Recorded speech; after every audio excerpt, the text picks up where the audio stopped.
about to listen to the Dr. Dahlia Show. Sassy, stimulating medical talk radio. Any medical advice Dr. Dahlia Wax gives on her show should not be substituted for an actual visit to your medical provider. And now, here's Dr. Dahlia.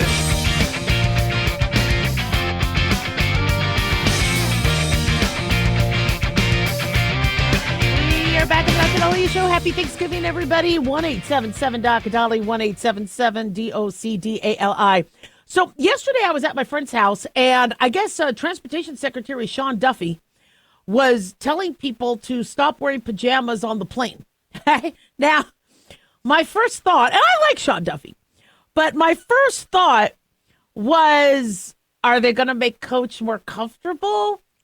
I mean, okay, I don't wear pajamas on the plane, but when I would travel with my kids, I wore my scrubs because they were loose and they were comfortable. I never wore Spanx, which is why I hope I don't run into people, at the airport. And you always run into people at the airport. But I'm not going to wear Spanx. I'm not going to wear uncomfortable bras because if I'm flying coach and we're going to be stuck on the tarmac or delayed, and I'm going to be 8 hours at least feeling like a sardine, I need to be comfortable. Now, I also want to be able to slip my shoes on and off, but I used to wear actually my scrubs because I love the side pockets. So I could put the bottles, I could just put things in my pockets, hold a bunch of stuff in the pockets, and it was a lot more comfortable than a purse. Excuse me. Now I don't wear scrubs all the time because people look at me if I decide to have a drink on the plane. Yeah, because they're like, but you're the doctor. So I don't mind people knowing I'm the doctor because I will get up and help. But I don't want people looking at me going, if you're the only doctor here, you might want to rethink that Bailey's Irish Cream drink you just ordered. So I'm like, maybe I'll be a little bit incognito and I'll wear some regular clothes. But I wear comfortable clothes. Because if I'm not flying first class or business class and I'm going to be, smashed up against somebody in coach, I need to be comfortable. However, my husband keeps telling me, I don't really remember because we didn't have money to fly, so we didn't really fly when I was a kid much. But he said that he remembers back in the 70s and 80s, you used to dress up when you got on a plane. And also there would be food, even in coach, where I guess on TWA, he remembers... unless this was a dream, I would love this, where you would go to the back of the plane. They would tell you row by row to go and get your food and then sit back. I was like, wow, they fed you. You got to eat. I mean, flying now it's miserable. It's uncomfortable.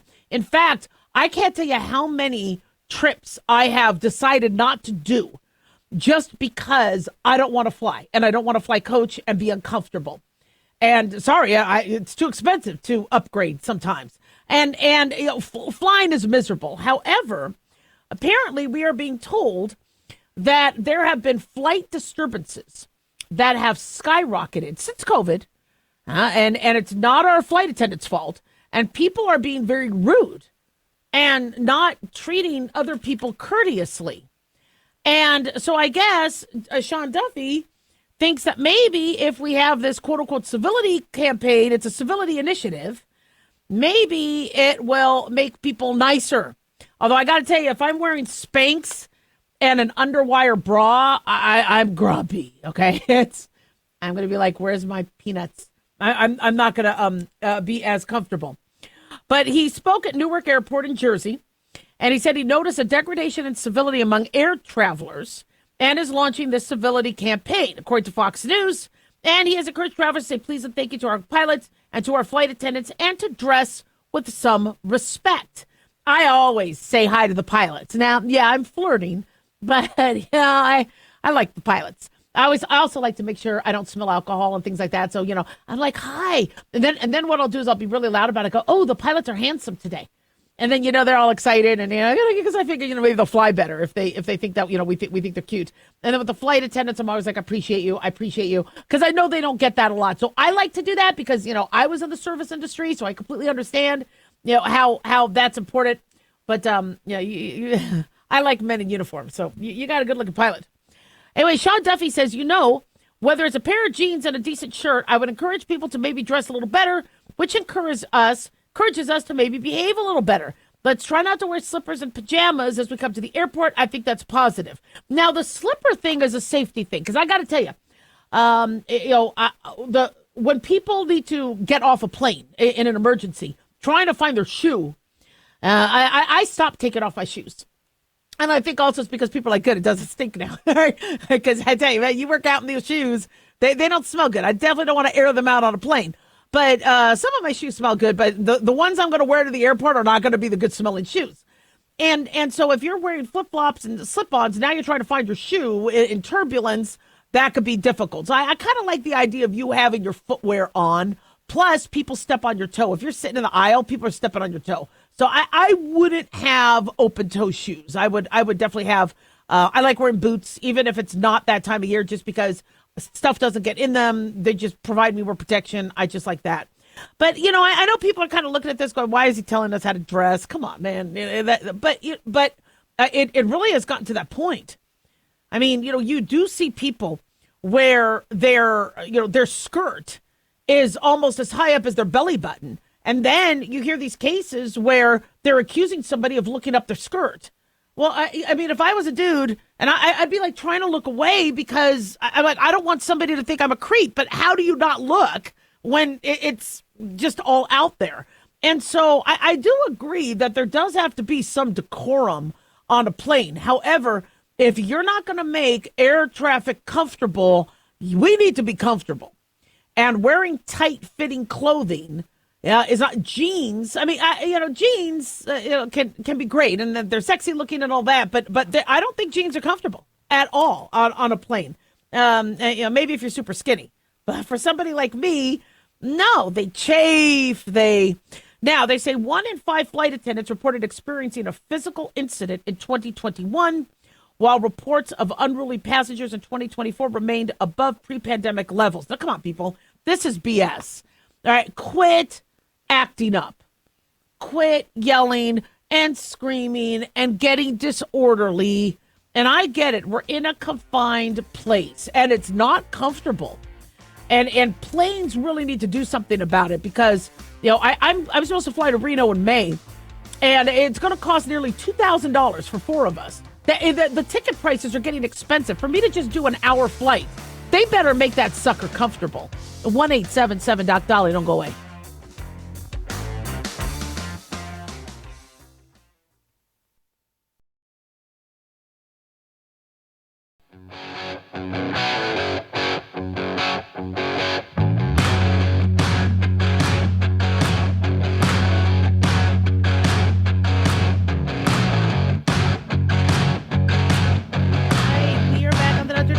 Thank you all for tuning in. 1-877-DOC-DOLLY, 1-877-DOC-DALI.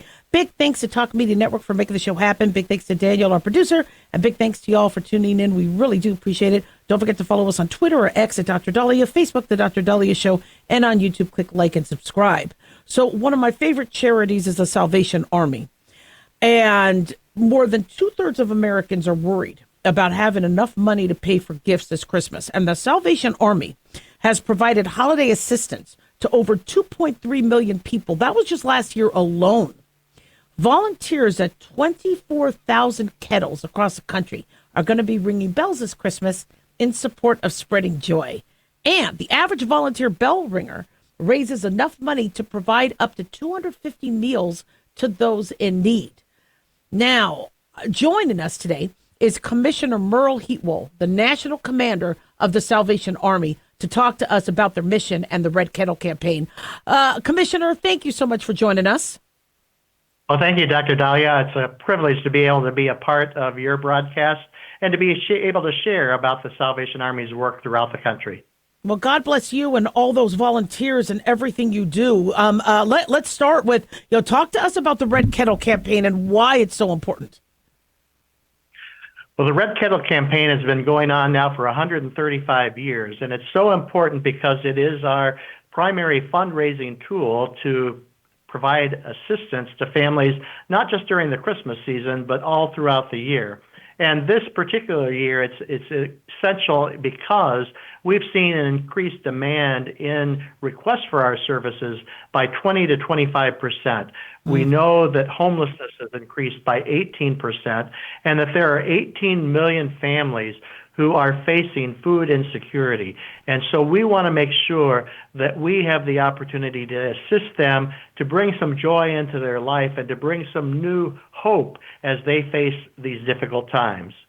Absolutely. And, with tens of thousands of kettles, 1.5 million volunteers. I mean, it's an army. It's an army. But talk to us about how it's needed and how you need to look at all the communities that need help. Talk to us about that community outreach. Well, we do have over 7,400 communities throughout the country where we have actual Salvation Army centers, and they are able then to provide service to nearly every zip code in the country. And our Red Kettles, as they're out at 24,000 different locations across the country, they do rely upon volunteers to help us in that effort. And through the Kettles and other volunteer opportunities, we had over 1.5 million volunteers this past year.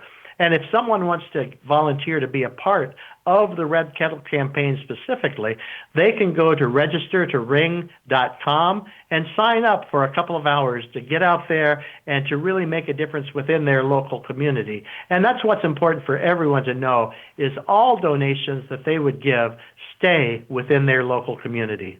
That is so true. Absolutely. So the Red Kettle locations are awesome, being in front of Macy's, being in front of, malls and schools.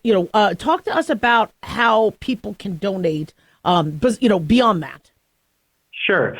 At the Red Kettles over the last few years, recognizing that many people are not carrying cash that they can then make contributions, not just by placing their contribution into the kettle, but we always have a QR code that allows them the opportunity to use devices such as Venmo, Apple Pay, Google Pay, PayPal, to make a donation right there at the kettle. And of course, we have kettles at Walmart's, Kroger's, Bass Pro, and many other locations across the country. But if they're not able to get out to one of those locations, they can also go to our website at salvationarmyusa.org, and they'll be able to make a donation. And again, whether it's at a Red Kettle or whether it's online at salvationarmyusa.org, those contributions will stay in their local community so that they can give joy to people in their local community and have an opportunity to make an impact on their neighbors, their friends within that local community. Oh, it is so important. Absolutely. Anything else you'd like to share with our listeners?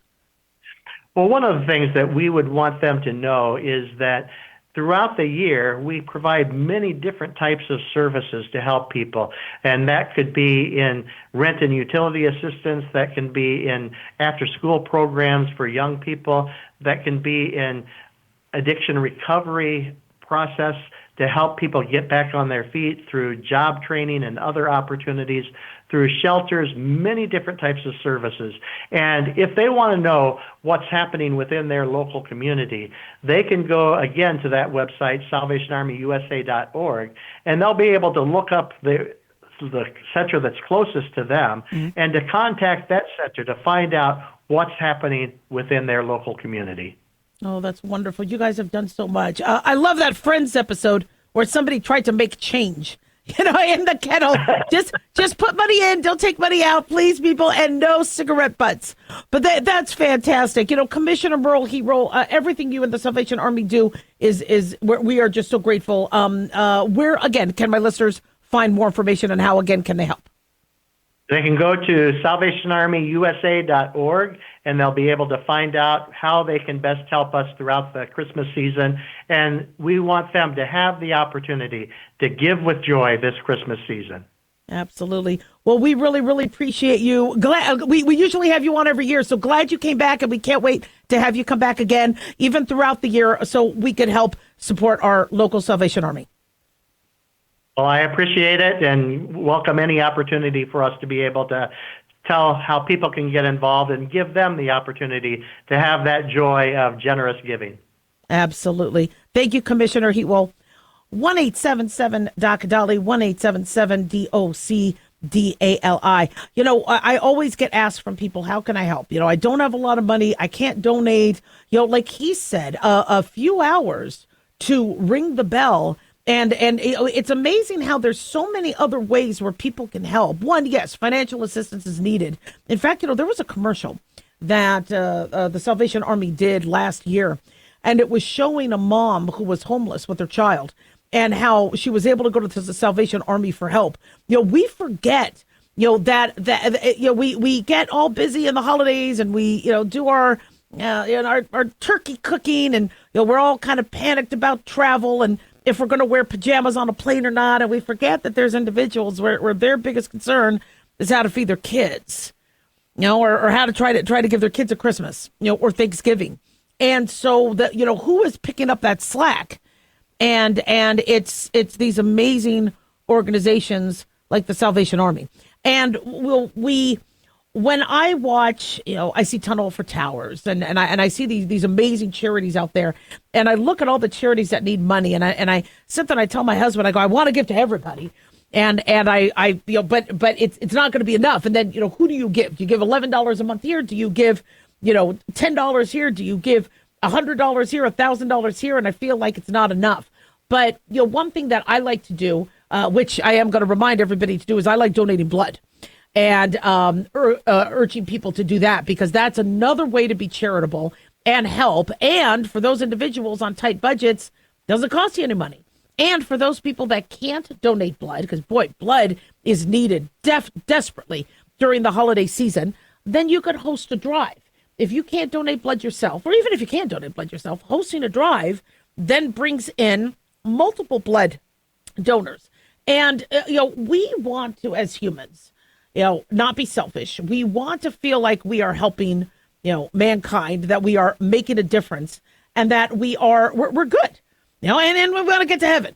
And so Christmas time reminds us that, it's cold out there. There's people hungry. There's people in need. But I hear from people all the time, not this year. I can't this year. I can't this year.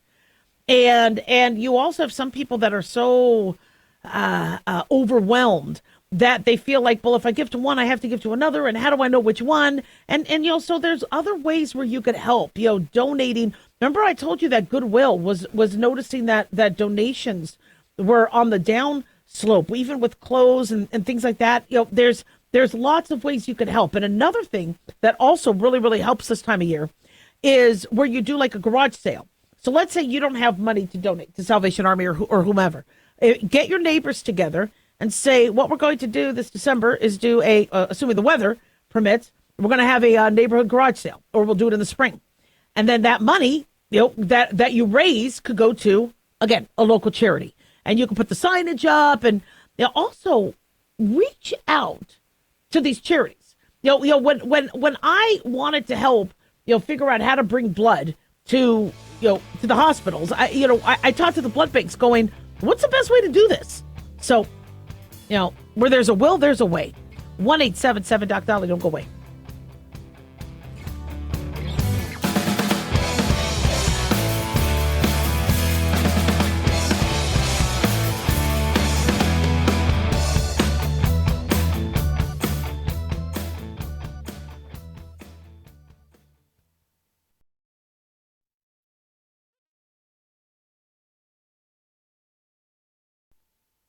Have you ever thought you'd like to buy and sell houses but didn't know how or where to get the money? My name is Ron LeGrand, and over the past 40 years, I've bought over 3,000 houses without using my money or credit, and taught thousands to do the same. Today, even in a virtual environment, we buy nice houses in nice neighborhoods using no banks, realtors, contractors, or other costly entanglements, and build huge cash flow and wealth without the hassle of tenants, all without credit and little or no money. You don't need a license or experience, and I'll show you exactly how it's done.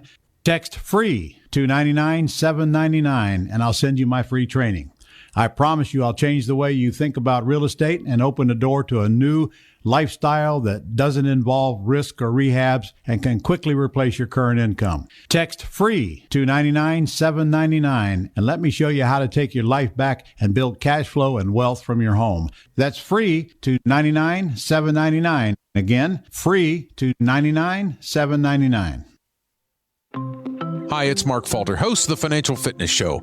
I strongly believe that no one should ever pay 1 penny more in taxes than they are legally obligated.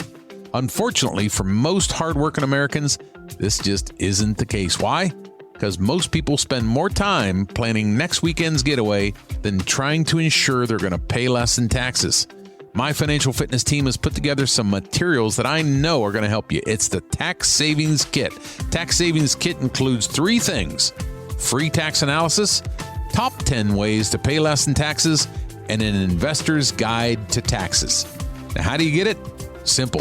866-764-2635. Again, 866-764-2635. I'm Mark Falter. This is Financial Fitness, making personal finance profitable.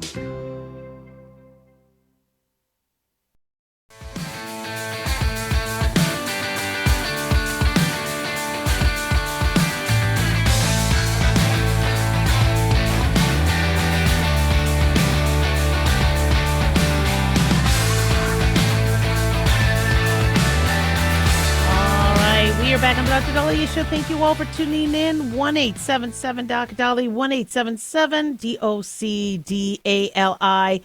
So I like to get to the meat and potatoes of things. And being a physician, I am pretty lucky to be able to ask people what's really going on. And I'm also that way with my friends. And so while the world and the media wants everyone to look at the next few days as, oh, this is wonderful, families getting together, celebrating Thanksgiving, which is a beautiful thing. It's wonderful for families to get together. I get exposed and I get to see the other side, where there's a lot of dread. People have to hang out with the in-laws.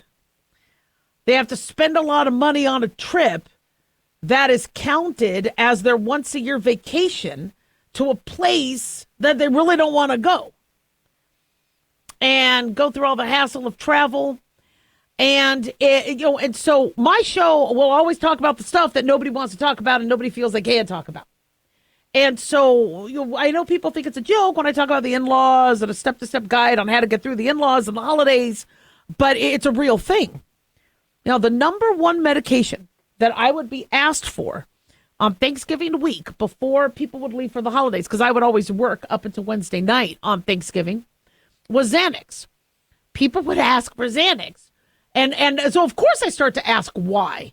I'm like, why? Is it, well, it's either travel anxiety or I have to be with the in-laws or it's my family and it's, and the wife and I don't get along when we go on these trips and the kids. And I'm like, I thought I was the only one that, didn't really like Thanksgiving growing up. And apparently there's a lot of people out there that feel that way. And there's a chance that your spouse could feel that way also. And so if you do have a situation where the in-laws and your spouse do not get along, it's going to be a miserable week or next few days. And there it doesn't have to be. Now, one thing that helps, and sadly not a lot of couples are open to this, but you got to huddle up. Your family, your husband or wife or your spouse, your partner needs to understand that there's going to be some anxiety, there's going to be some concerns. And you don't want drama. And there's a good chance that your partner or spouse doesn't want drama either. So the first thing you should do is huddle up. Right? And look at how are you going to deal with insults. If there's one of these, now I understand, I had that with my husband where, my mom didn't mean that. I go, really? And me, I don't care, but there were things that would come up and I'm like, I'd like to address this so we don't have drama. I don't want to hear it. It stresses me out. Well, I'm like, I'd like to address it so we could not So what's the plan? I mean, can I go and, can I stay in a hotel? Can I, can we come up with a plan if I am anticipating that there might start to be some issues? So it's as smooth as possible. And sometimes you have partners that are like, I don't know if I want to, but if you do have a partner where you're like, look, listen, I want us to have the best Thanksgiving ever, but we need to huddle up and we need to have a plan. What if, we need to take a break? I mean, what if, she or he is getting on my nerves? Can I go and get some last minute Thanksgiving necessities? Let me take the car out, go for a drive. Let me go and do my run. Let me go and find Planet Fitness or a gym. Let me go and work out. Organize where you sit at the table. We have a family member, a distant family member that grabs my ass, and I don't want to be around him. So those are things that you really kind of need to, set up. And then, if you are expecting there's going to be arguments or whatever, what do we say? When they start to bring up, when are you baptizing the child? When are you bar mitzvahing? When are you doing this? How come you haven't done this yet? What is going to be our answer? Let's just anticipate it. So then it's not stressful. Now, for me, it's football. I love football. And so sometimes I really want to watch a game. And, always, somebody will decide to plan now, luckily I'm doing Thanksgiving, with us and we're going to be doing it after the game. So I'm really happy about that. So I can watch football, but hopefully there's somebody else there that likes football and wants to also sneak into the living room to watch the game. You have to look like you're helping, but that football gives you an out. If it really gets bad, you could fake some sciatica and, constipation or bowel issues. You could also say, look, I don't want to get a blood clot. My doctor said he wants me to move around a little bit. I'm going to move around a little bit. It helps my digestion and all that. I'm going to help clean up, and I'm going to just take a few minutes to move. Getting that break and being able to leave for a few minutes can help. And so, a sciatica, an irritable bowel syndrome, flare up, whatever, might give you that little break. Because I'm a physician, I always had the answering service. Oh, it's the answering service calling. And so I could always then address a patient issue. But getting called to work does help. But make sure your spouse is on board with this one, because sometimes they get a little grumpy with that. Having diarrhea was my go-to. I'm like, sorry, I got to go. I have diarrhea. And then people leave you alone because you're in the bathroom. But I don't want to spend the whole time in the bathroom. But it gives you a good 5 minutes.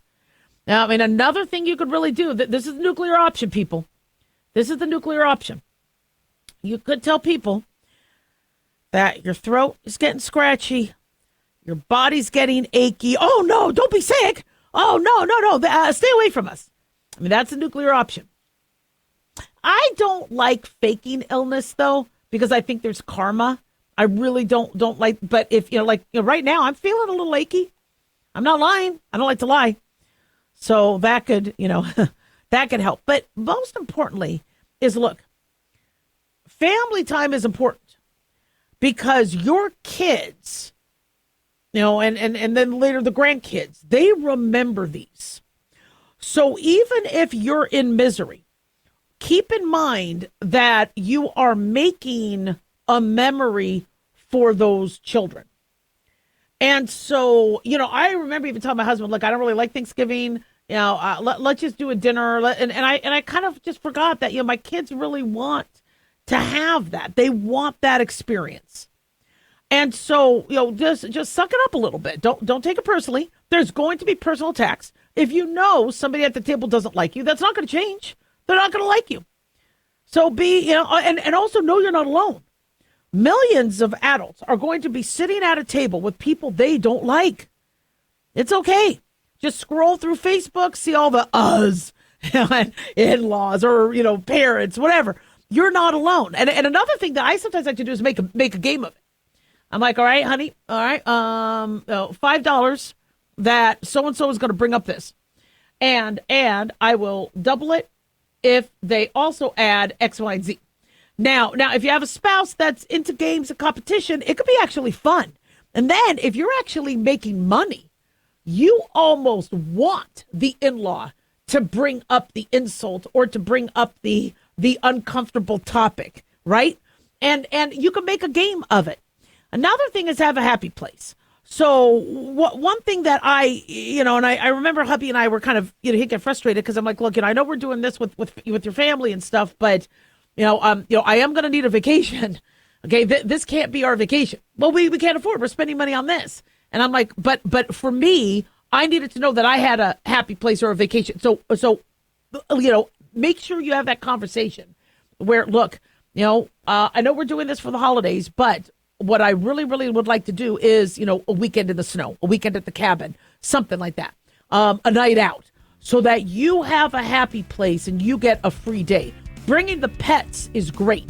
If you bring the pets, that also gives you an out because you got to take the pet to go potty. So that's always a good one, too. 1-877-Doc Dolly. Don't go away.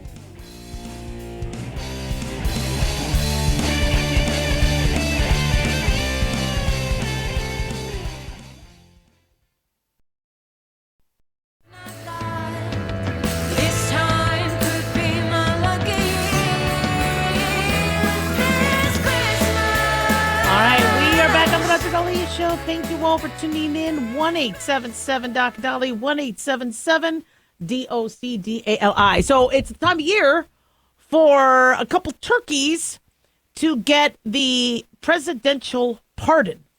And this will not be done by AutoPen. President Trump is going to be most likely pardoning Gobble and Waddle. These are gorgeous turkeys, by the way. Apparently, they got to stay at a big fancy hotel, and Gobble and Waddle will be pardoned, I believe, today at the White House. There's going to be reporters and staff and their families. I'm not sure if the families of Gobble and Waddle will be there as well. But Trump said, today we continue a time-honored American tradition. And then I guess one of the turkeys gobbled, and he said, well, that is a well-trained turkey. See how happy he is. Yeah. He should have said the turkey said MAGA, make America great again. And I'm sure the turkey's happy for getting pardoned. And I think last year Biden, I guess, used I think it was Peach and Blossom. They come up with really, really cute names. This is the 78th year of the tradition. It has continued through 15 successive administrations. These two birds were raised by Travis Pittman of North Carolina and under the direction of the National Turkey Federation chairman and Butterball CEO Jay Jandrain. Their names Gobble and Waddle were selected via an online poll posted to social media by the Office of the First Lady. The two turkeys weighed over 50 pounds. He said he's never seen turkeys that big before. And the president said, despite their size, Secretary Kennedy has formally certified that these are the first ever Maha turkeys. Make America healthy again. And this occurred in the newly innovated Rose Garden, according to USA Today. He said, I hope you like your new beautiful patio. If this were grass today, you'd be sinking in the mud like they've done many years. And then the two birds, after they get their pardon, I think that happens at the Willard Intercontinental Hotel. Oh, no, they spent the night. They spent the night there at the Willard Intercontinental Hotel. Then the two birds head back home to North Carolina, and they get to live out the rest of their days, never being Thanksgiving turkeys. So, according to USA Today, Gobble and Waddle were part of a special presidential flock hatched over the summer, according to the National Turkey Foundation. Apparently, they planned for this months in advance, maybe even longer, and that a team trains the turkeys to be comfortable around crowds, bright lights, loud sounds, and being handled during the pardon ceremony. Since 2001, presidents have pardoned two turkeys at the annual ceremony, the primary bird and its alternate. Now, they say the tradition's origins stretch back to 1947, when President Harry Truman received a live turkey from the National Turkey Federation. It wasn't until 1989 that the practice of saving the turkeys and not eating them really started. Now, for some of you going, what did they do in the hotel room? Are they married? Actually, they each had their own bed. And so you see both of them. They have a single bed, and you see them both sitting on. Oh, the beds look amazing. And you see the logo on the headboard, and there's a place for them to charge their phones. It's really nice. I love this kind of tradition. I think that's great. But I remember that I was in high school, and they were talking about, why are they killing the turkeys? Why are they killing the turkeys? So President George H.W. Bush, back in '89, declared that the bird would be officially pardoned. And that's why we start pardoning. So the White House used to get turkeys for Thanksgiving. And now, because people are so afraid that the turkey's going to get slaughtered, the tradition of, well, we're going to pardon them has now taken hold. So there was a lot of dignitaries in attendance. You had the Secretary of War, Pete Hegseth, Treasury Secretary Scott Bessent. I mean, it was a very big deal. It's cute. I like that. But it is a little sad, because you see these turkeys and then you think, oh yeah, I mean, we had to kill these creatures to eat the next few days. And it's interesting, because I love meat. Okay. And I really appreciate what vegetarians do and what vegans do, for their health and for the for the animal. I think that's very admirable. But I love meat. And, somebody asked me, I think one of my vegetarian friends, how do you deal with the guilt? And I go, I just don't think about it. If I don't think about it, I don't get guilty. Right. But when you learn these, I told you I was watching Clarkson's Farm. And Clarkson's Farm, that was interesting. My father-in-law got me onto that. He it was a great show. And so you see Jeremy Clarkson, talk about, raise these animals, and then these animals later have to go to slaughter. And, it's a part of, we live in la la land if we don't understand that, how we live is on the backs of other creatures. It's the circle of life. Not to quote Mufasa, but Mufasa was very smart. And like fish we eat. I'll be like, okay, well, I don't want to hurt a turkey, so I'll just have some fish. Well, that fish had to die, and you don't want to think about that, because we're in society, and we get in our suits and our ties, and we put our makeup on, and we pluck our eyebrows. Although I'm due. And we forget that we're animals, and we like to forget that we're animals, because we've evolved beyond that, but in order for us to survive, when you walk on the grass and you exercise, you're killing insects. I mean, when you are fighting off infections, you are battling, microbes that want to live and survive too. And so I know a lot of people don't like this whole pardon thing, and it kind of depresses them and all that. But what I would do with Thanksgiving is just, show thanks. I mean, here's the thing. It's not going to change the fact that we have to live and we have to eat. And plants too. I mean, you rip a plant out of its roots, to eat it. That's, where things die for us to live. And that's not something we want to, be aware of, but we should. And if you don't want to feel guilty, make sure you give that some thought, and think about how you're going to be a better person. It's interesting in kashrut, with kosher meat, they're supposed to be butchered and slaughtered by the most humane method, where the cattle are hung upside down, the blood drains to the neck, and then when they cut the jugular, it's a very fast, reportedly painless procedure compared to other ways of slaughter. And so I know that there's, and I know many butchers and many agencies are trying to find ways where there's, ways we can, enjoy our food without thinking that something had to suffer. But the truth of the matter is the animal died. But this Thanksgiving, don't let it be for waste. There's a lot of people that are not going to be able to celebrate or to be able to be with family, have the turkey, etc. And so, I always use this time to just kind of remember that, look, we're very, very lucky. We're very blessed if we are able to enjoy our family and be together, even if you don't like the in-laws or you don't like your family. It's a blessing because there's people alone out there going, I wish I had a warm home. I wish I had a place to go. And, we got to, be able to live, but we also have to, be there for our fellow man and woman. And so, whether it's helping Salvation Army, whether it's donating blood, whether it's donating to the Red Cross, whether it's praying, whether it's, adopting an animal. We love to adopt animals. Not that takes away the guilt of me liking a rare steak, a medium rare steak, but I just feel like I'm helping animals out when I do that. Although, honestly, this last dog, oh my gosh. I mean, the pee-pee and poo-poo house and her snorting and waking me up, it's not easy. I mean, I might actually have to give her up. I told the kids would have her for a trial period, and I got to tell you, man, she is trying my patience. 1-877 Doc Dolly, don't go away.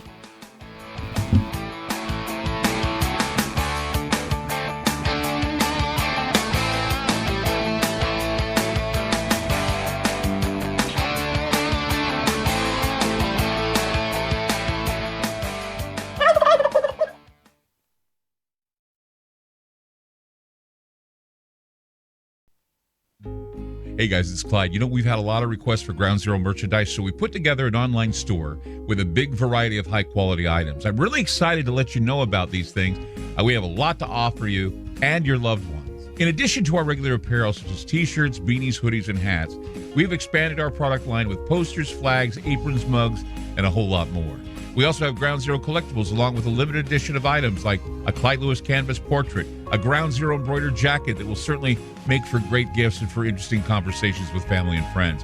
And we now offer publications such as Ron Patton's book about mind control, MK Zine, and back copies of the official magazine of Ground Zero while it was in print. Paranoia, the Conspiracy Reader, also coming in 2023, are updated and revised books that I've written. There's a secure and easy-to-use shopping cart for your purchases. So shop today at our official store by going to groundzeromerch.com. Again, that's groundzeromerch.com. Dr. Dahlia here. Are you tired, burned out, gaining weight, succumbing to the daily pressures of life? Well, how's your dopamine doing? How you feel right now, how you'll feel an hour from now, and how you'll feel next week is completely reliant on your dopamine.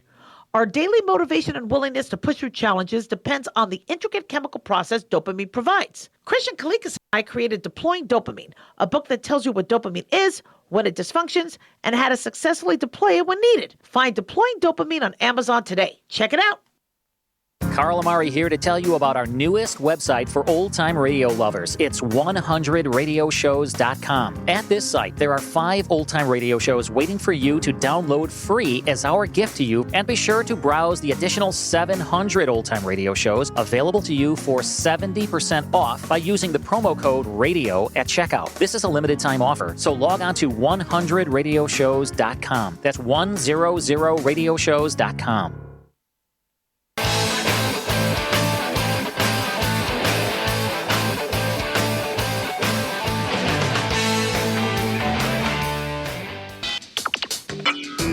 You are about to listen to the Dr. Dahlia Show. Sassy, stimulating medical talk radio. Any medical advice Dr. Dahlia Wax gives on her show should not be substituted for an actual visit to your medical provider. And now, here's Dr. Dahlia.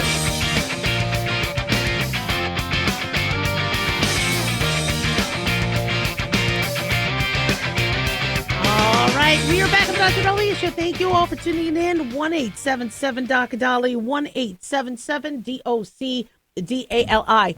So, believe it or not, Thanksgiving could be a little dangerous, especially for your pets. And if you have pets like mine, they really know how to work the room to try to get some eats. And they know mommy's going to see, oh, hell no, no, go bye-bye, mommy, bad, leave. And then they'll sneak around very quietly to go to the other people to try to get some treats. And if you give a dog something they're not supposed to eat, I mean, not only can it be a multiple $1,000 vet bill, but the dog could also die. So I always review every year what your dogs can and cannot eat for Thanksgiving, Christmas, and I'll repeat this for Christmas just in case some people forget.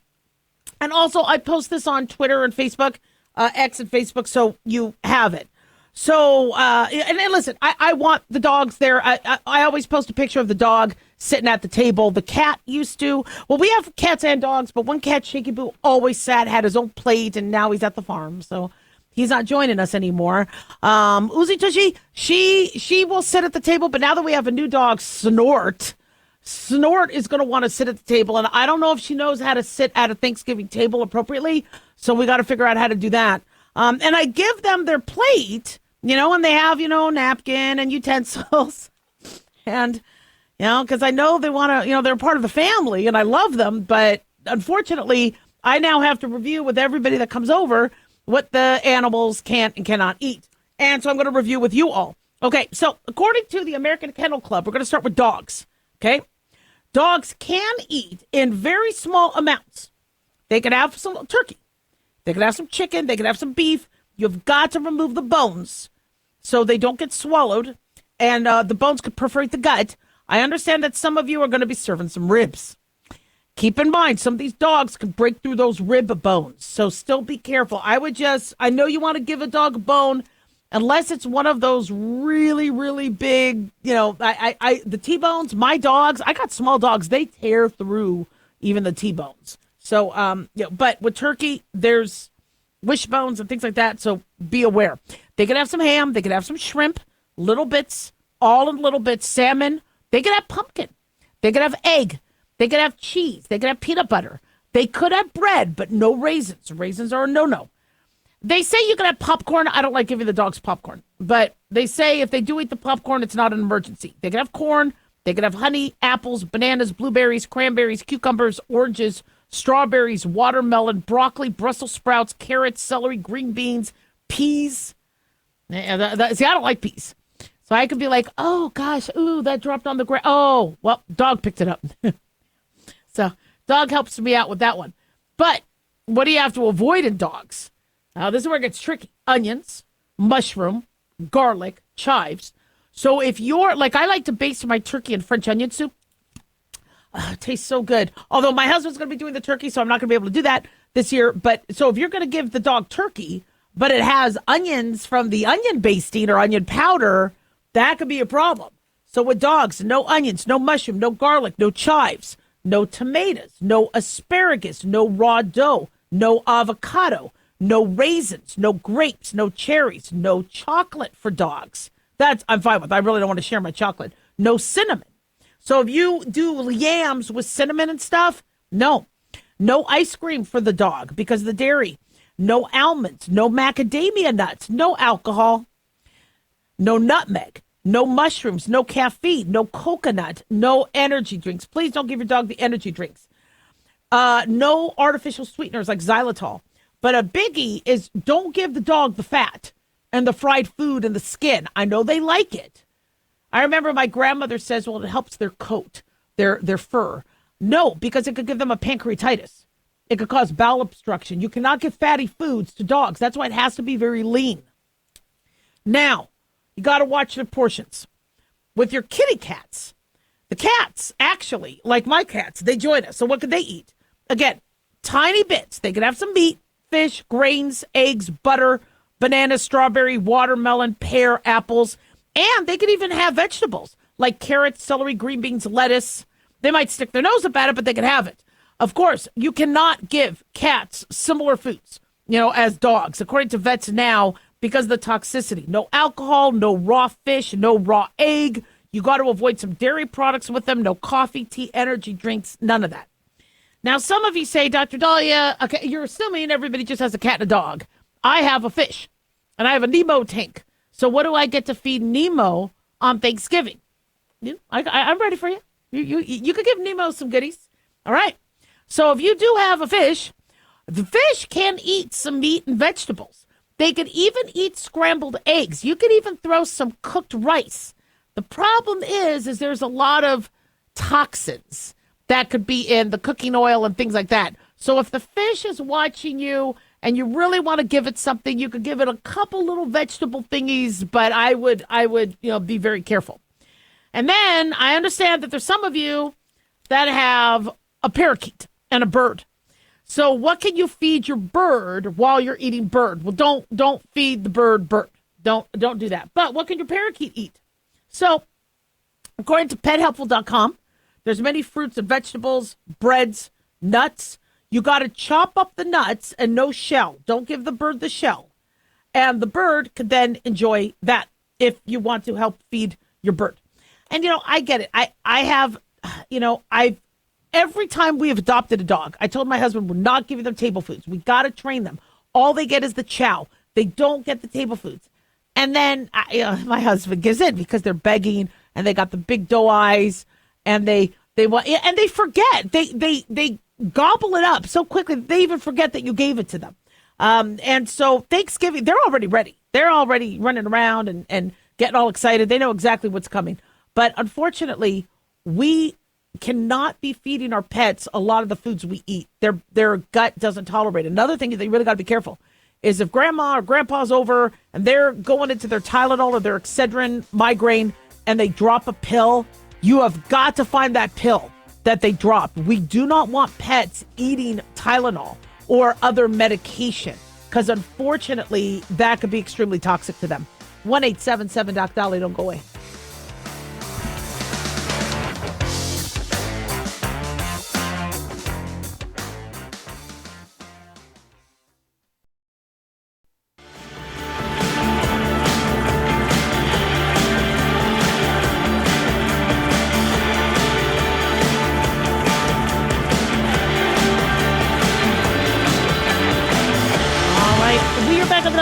Thank you all for tuning in. 1-877-DOC-DOLLY, 1-877-DOC-DALI. Big thanks to Talk Media Network for making the show happen. Big thanks to Daniel, our producer, and big thanks to y'all for tuning in. We really do appreciate it. Don't forget to follow us on Twitter or X at Dr. Dahlia, Facebook, The Dr. Dahlia Show, and on YouTube, click like and subscribe.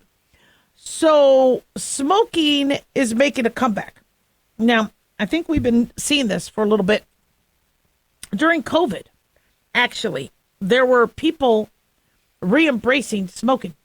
I remember talking to some patients about this. And I go, what the hell are you doing? I mean, your lungs. Okay, you got to protect your lungs. And apparently, there were some reports. And I don't know if these were disproven or I told you what I thought about them, but there were some reports showing that some of the individuals who had, pretty extensive smoking histories, and this is not a scientific fact, but anecdotally, there were some, shall we say, clinicians who noticed that they did not seem to get the cytokine storm, the juicy, unfortunate inflammatory fluid because their lungs were so dried out and scarred from the smoking. However, smokers we did find did die of COVID also because they were low on oxygen. They still went into respiratory distress. So smoking wasn't protective. But you did have some people that looked at some of those initial anecdotal reports going, now I've been quitting smoking. Also, you had individuals who were now not at a workplace where they couldn't smoke. They felt the need to stay awake while working remotely or whatever. And so they went to smoking. But, for the most part, vaping in the last 10, 15 years became the trendy thing to do. And I had told people, look, I don't trust vaping because of the chemicals. It may be safer than tobacco, but neither of them I want in your lungs. So I don't want you doing any of it. But individuals, apparently the human psyche, really, really want to, they want to put something in their mouth.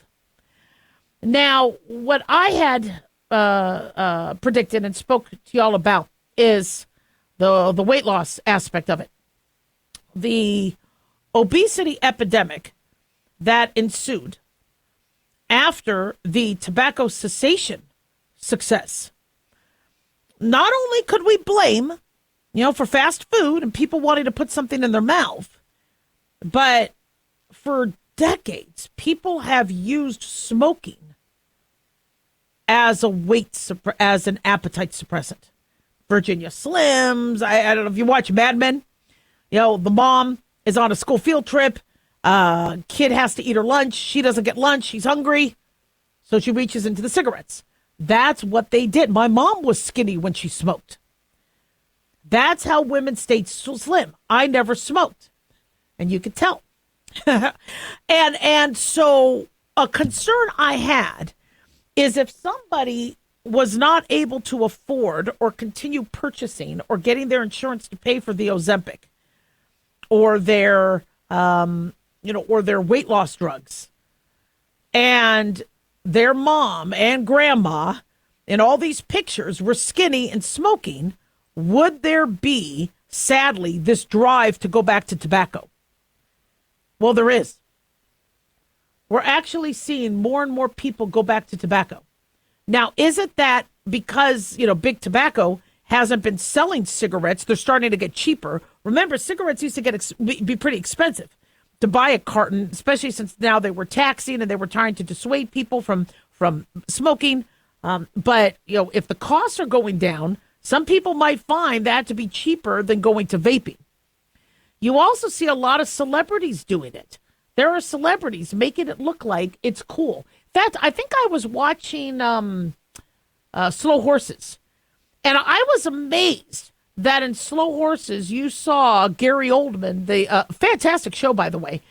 You saw him just, keep reaching for a cigarette. I thought Hollywood was kind of getting away from that. Is it because big tobacco got back into Hollywood?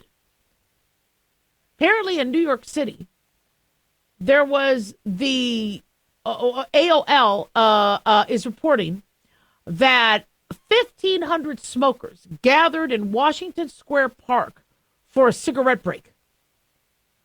Park Slope native and social media sensation Bob Terry, a 75-year-old actor with a 60-year smoke habit, organized the event to bring strangers together.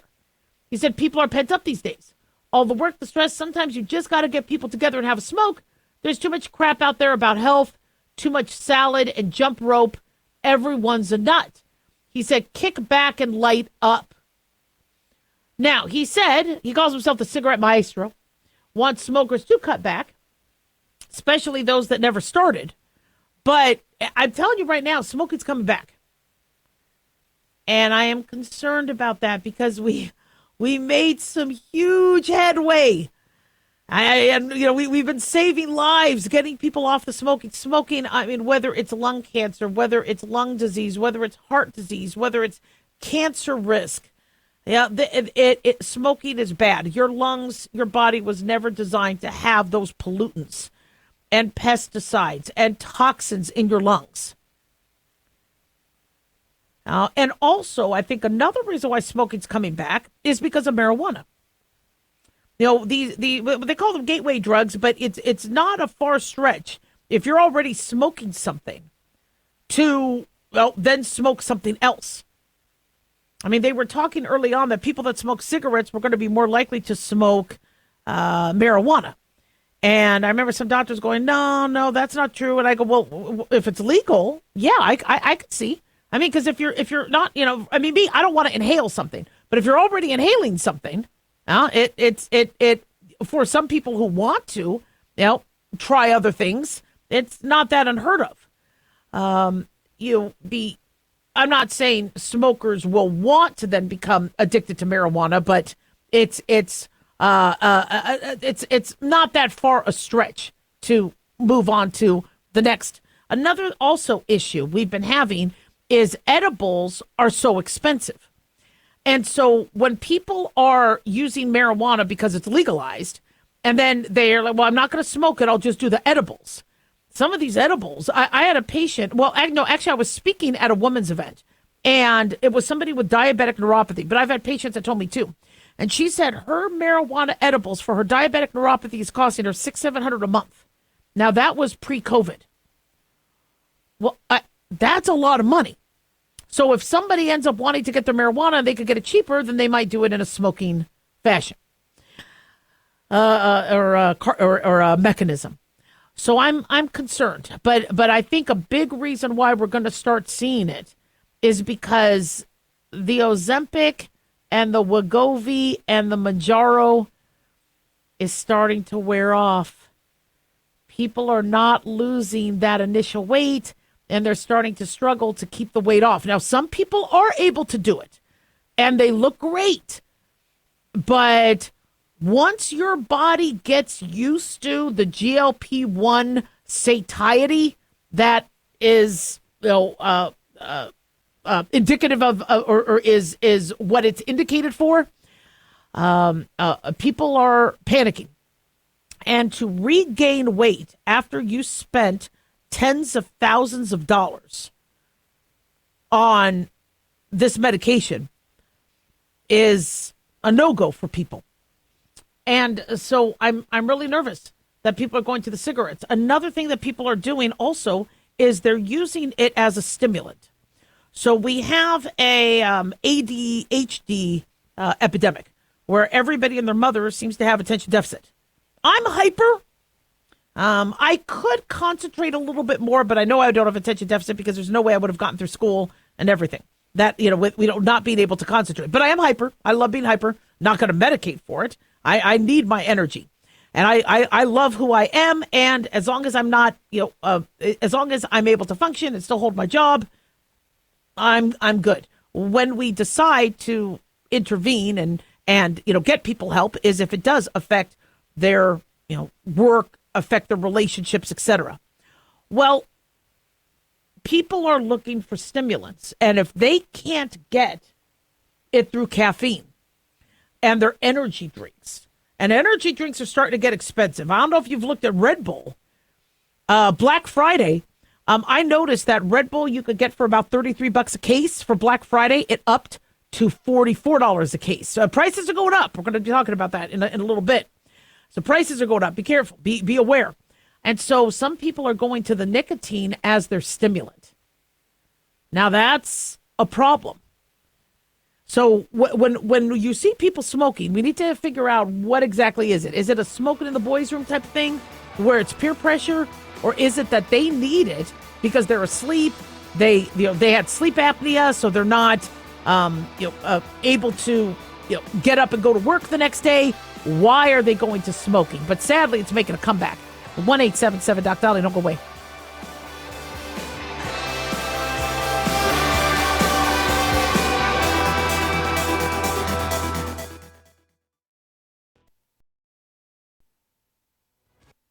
This is an urgent announcement for anyone that's $10,000 or more in debt. Before you make another minimum payment, you need to know there are special programs that can completely free you of your debt. Total Financial Freedom can help you become debt-free in months instead of years. Resolve your credit card debt, signature loans, department store cards, internet loans, and timeshares. Call Total Financial Freedom now at 800-878-6020 for a free consultation. For 16 years, Total Financial Freedom has helped thousands get out of debt. You can feel confident when calling because Total Financial Freedom is A+ rated by the Better Business Bureau. Battling for years and years stuck in the endless cycle of minimum payments could take decades. You have the right to get your debt resolved and substantially reduce your monthly payments. Call Total Financial Freedom now at 800-878-6020. That's 800-878-6020. 800-878-6020. Let's face it, guys. We're living in times where the truth is becoming more suppressed and censorship is increasing at an alarming rate, especially on social media platforms. It's Clyde, and I want to tell you about a safe and secure digital playground we put together just for you. It's Aftermath.media. You get access to thousands of Ground Zero archives and podcasts, along with our private social media groups with your basic membership starting at only $7 a month. Each subscription includes tech support, access to the RSS feeds, along with our own chat room and Telegram channel.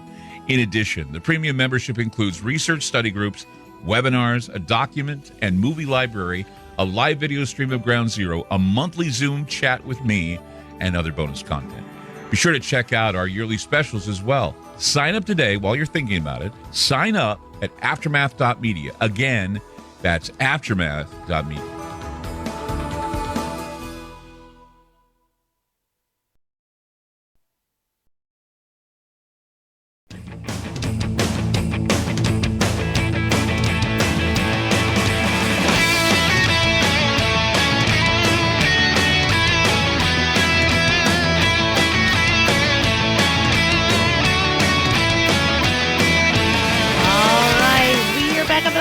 Thank you all for tuning in. 1-877 Doc Dolly, 1-877 DOCDALI.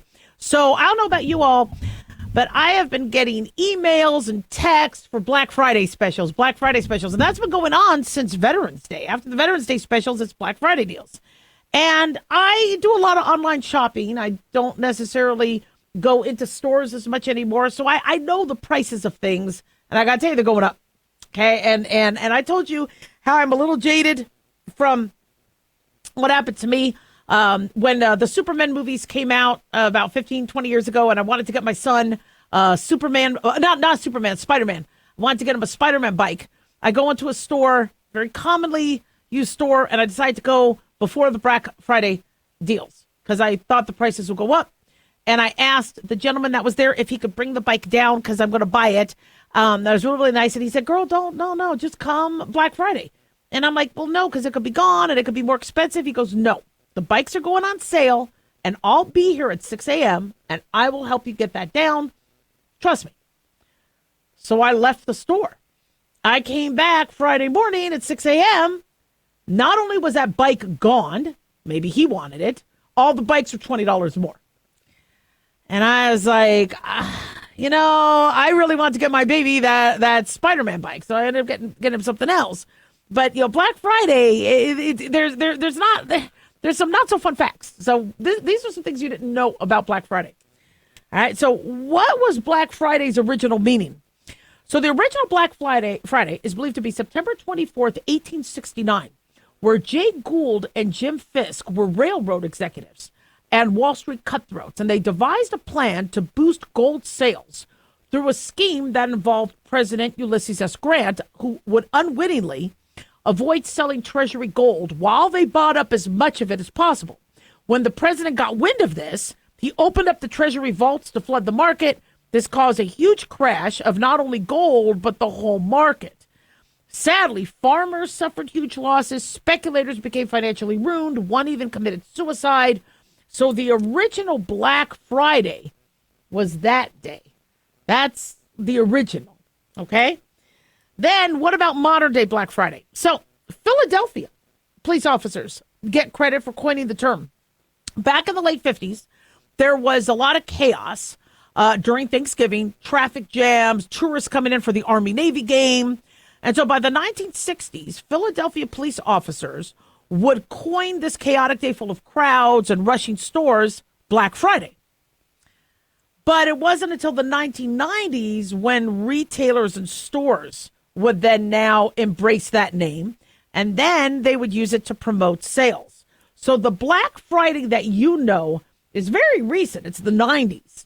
But the original Black Friday was, not supposed to have a positive tone. Now, Black Friday, though, in and of itself can be positive because Black Friday is not supposed to now be a negative thing. It's where companies can now be in the black. When you're in the red versus in the black. And when you're in the black, that means you're not in debt. When you're in the red, you're in trouble. So Black Friday now allows these companies to finally get out of the red and get into the black. And so Black Friday, when you go, Black Friday sales, it's to help these companies get into the black. And so that's another reason why. Now, Thanksgiving Day was once moved to help retailers. President Lincoln proclaimed the last Thursday in November to be official Thanksgiving. But in November 1939, Thanksgiving fell on November 30th. That would only leave 25 shopping days till Christmas. Now, coming off the Great Depression, retailers needed as many shopping days as possible. And so the National Retail Dry Goods Association asked FDR to take Thanksgiving that was by President Lincoln at the end of the month and move it back.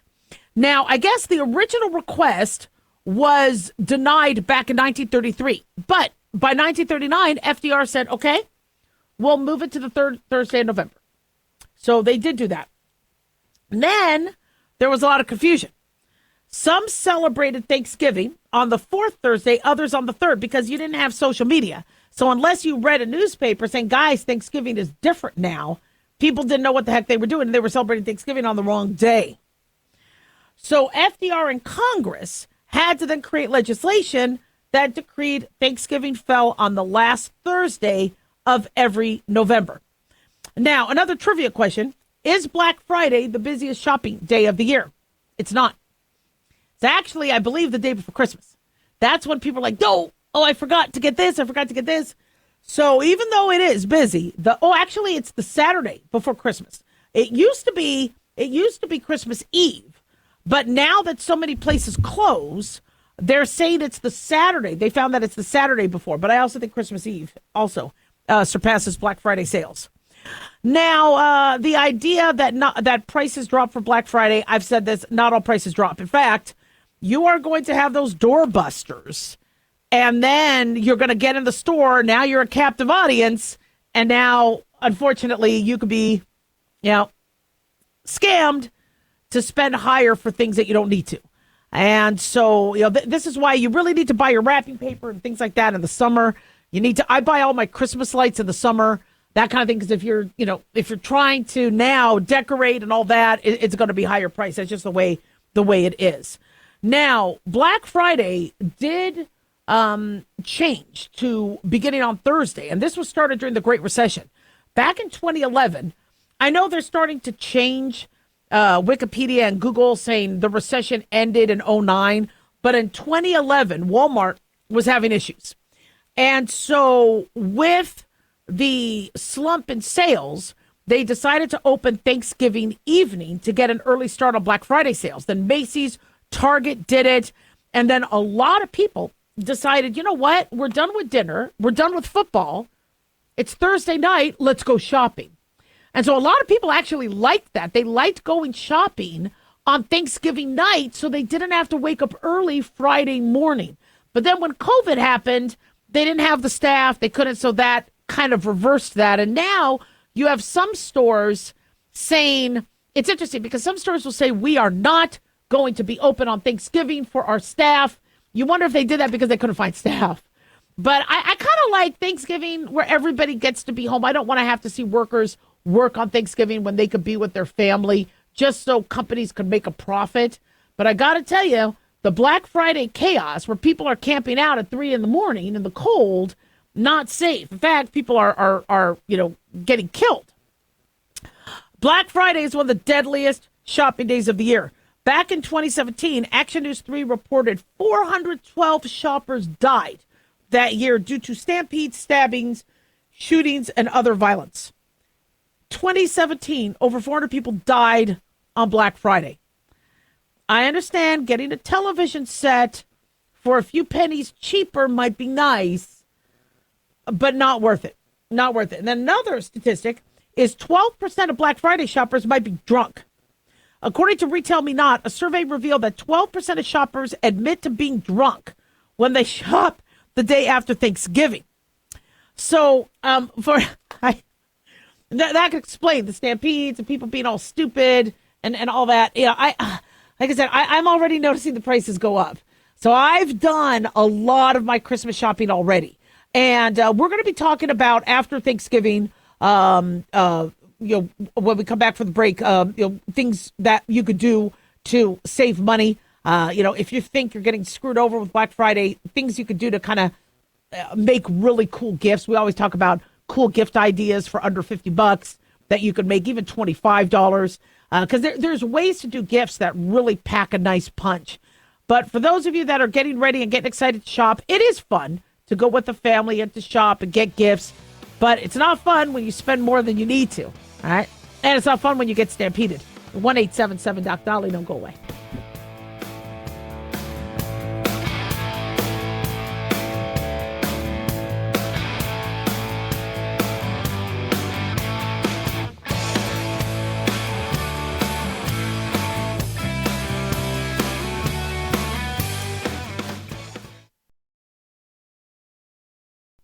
Looking for an easy read that can actually help secure someone's future? Pick up a copy of Mark Falter's book, Common Sense Income Strategies. For the past 30-plus years, Mark has helped thousands of hardworking Americans secure their financial future by using strategies that continue to create wealth, whether the market is up or down. Strategies that will make perfect sense once you take the time to read this powerful book. Common Sense Income Strategies brings to you what Mark has been teaching in person and talking about on the radio for decades. It's not rocket science, it's a pretty easy read. You've worked too long and too hard not to see the fruits of your labor.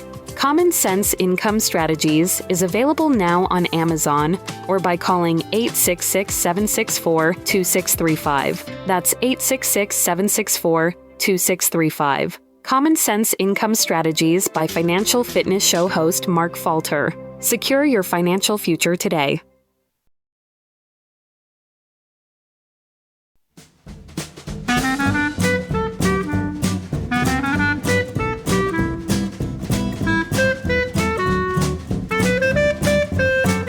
All right, we are back on the Dr. Daliah Show. Thank you all for tuning in. 1-877-Doc-Dolly, 1-877-DOCDALI.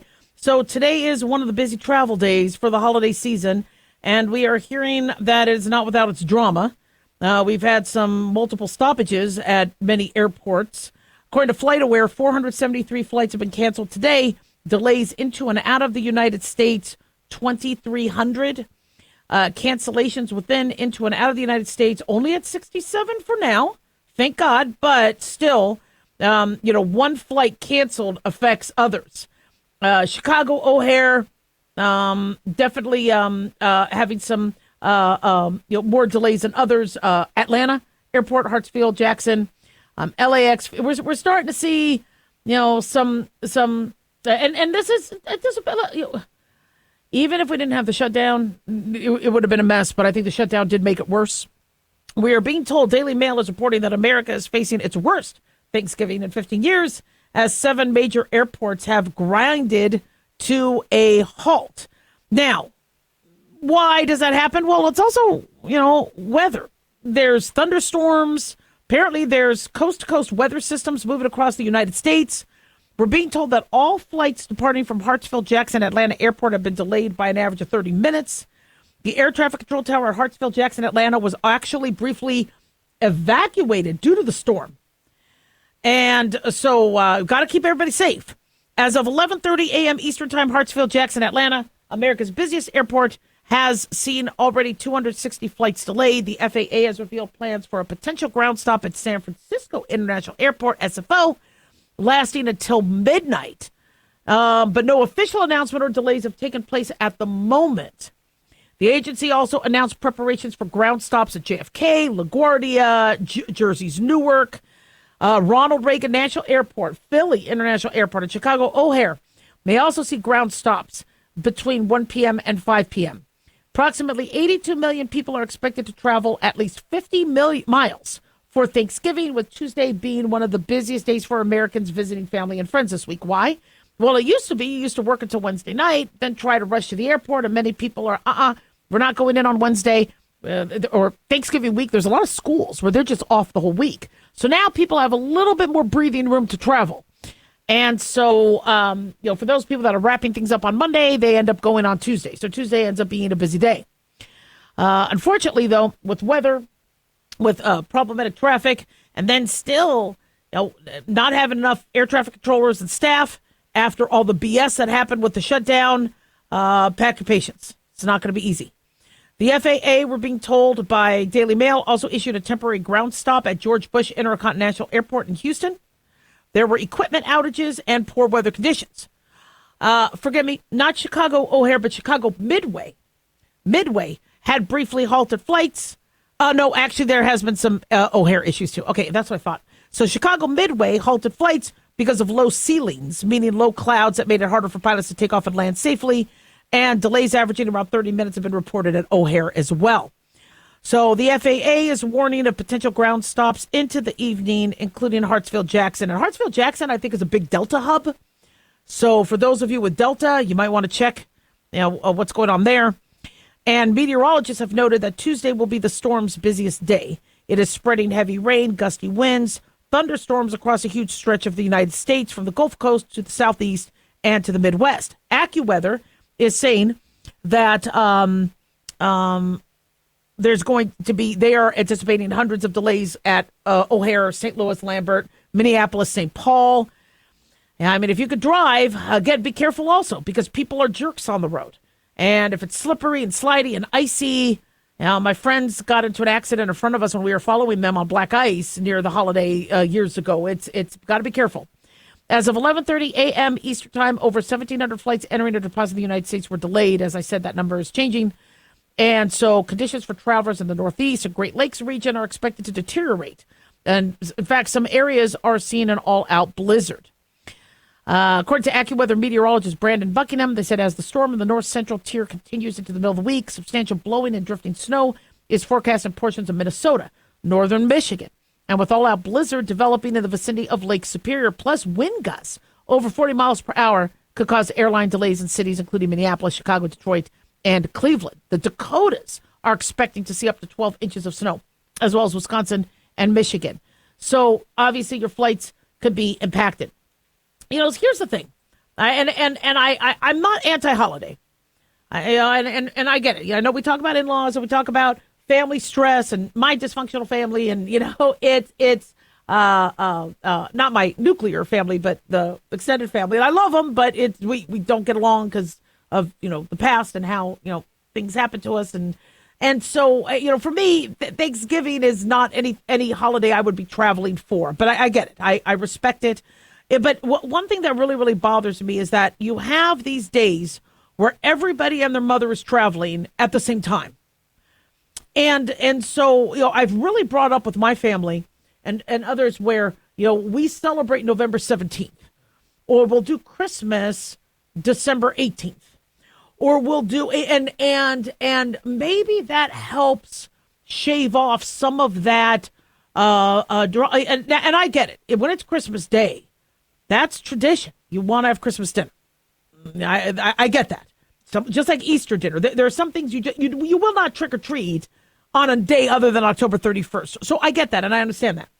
But in terms of the whole family getting together and travel, you might need to have your like how we have Friendsgiving, where friends now get together and they do it on a different day.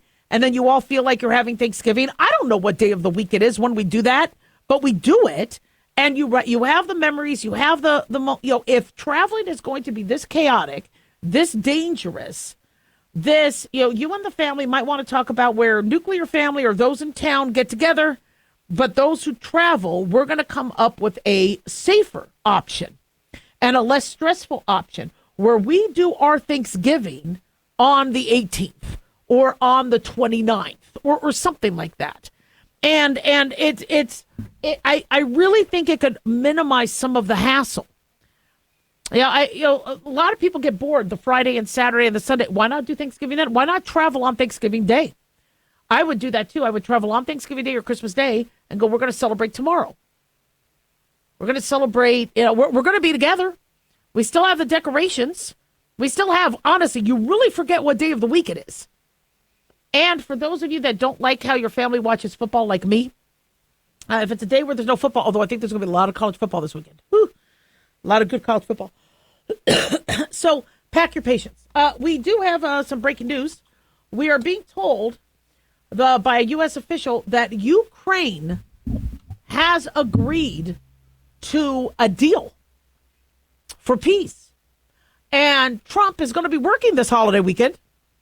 There may be a meeting this weekend between Trump and Zelensky. The White House says additional discussions are required among Ukraine, Russia, and the United States, and the countries are working to hammer out this deal. This is going to CNN.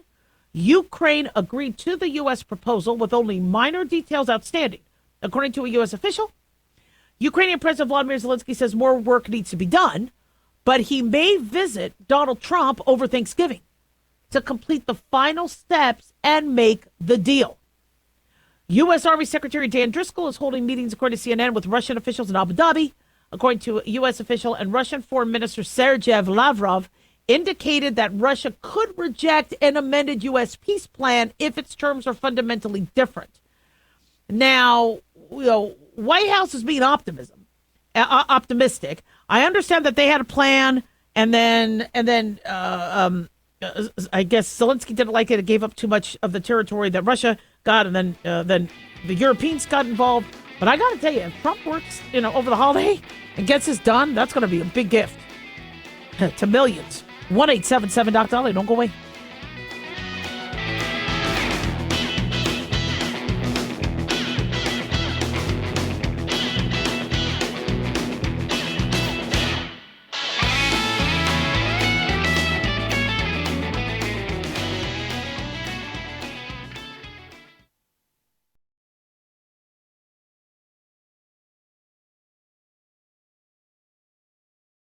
Carl Amari here to tell you about our newest website for old-time radio lovers. It's 100radioshows.com. At this site, there are 5 old-time radio shows waiting for you to download free as our gift to you, and be sure to browse the additional 700 old-time radio shows available to you for 70% off by using the promo code RADIO at checkout. This is a limited-time offer, so log on to 100radioshows.com. That's 100radioshows.com.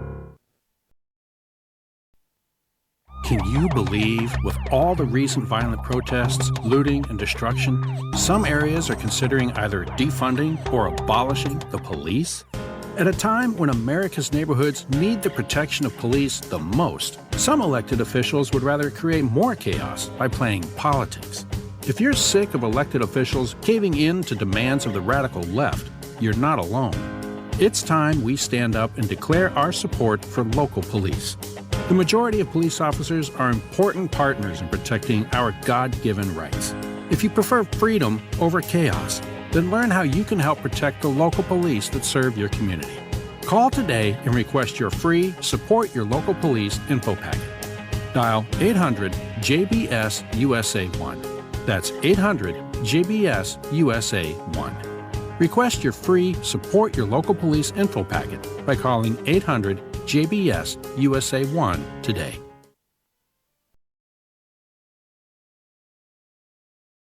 Have you ever thought you'd like to buy and sell houses but didn't know how or where to get the money? My name is Ron LeGrand, and over the past 40 years, I've bought over 3,000 houses without using my money or credit and taught thousands to do the same. Today, even in a virtual environment, we buy nice houses in nice neighborhoods using no banks, realtors, contractors, or other costly entanglements, and build huge cash flow and wealth without the hassle of tenants, all without credit and little or no money. You don't need a license or experience, and I'll show you exactly how it's done. Text FREE to 99799, and I'll send you my free training. I promise you I'll change the way you think about real estate and open the door to a new lifestyle that doesn't involve risk or rehabs and can quickly replace your current income. Text FREE to 99799 and let me show you how to take your life back and build cash flow and wealth from your home. That's FREE to 99799. Again, FREE to 99799.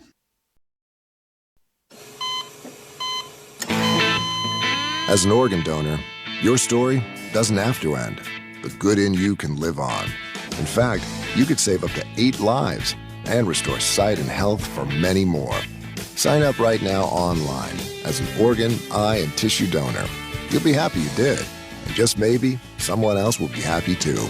Go to organdonor.gov. It saves lives. U.S. Department of Health and Human Services, Health Resources and Services Administration.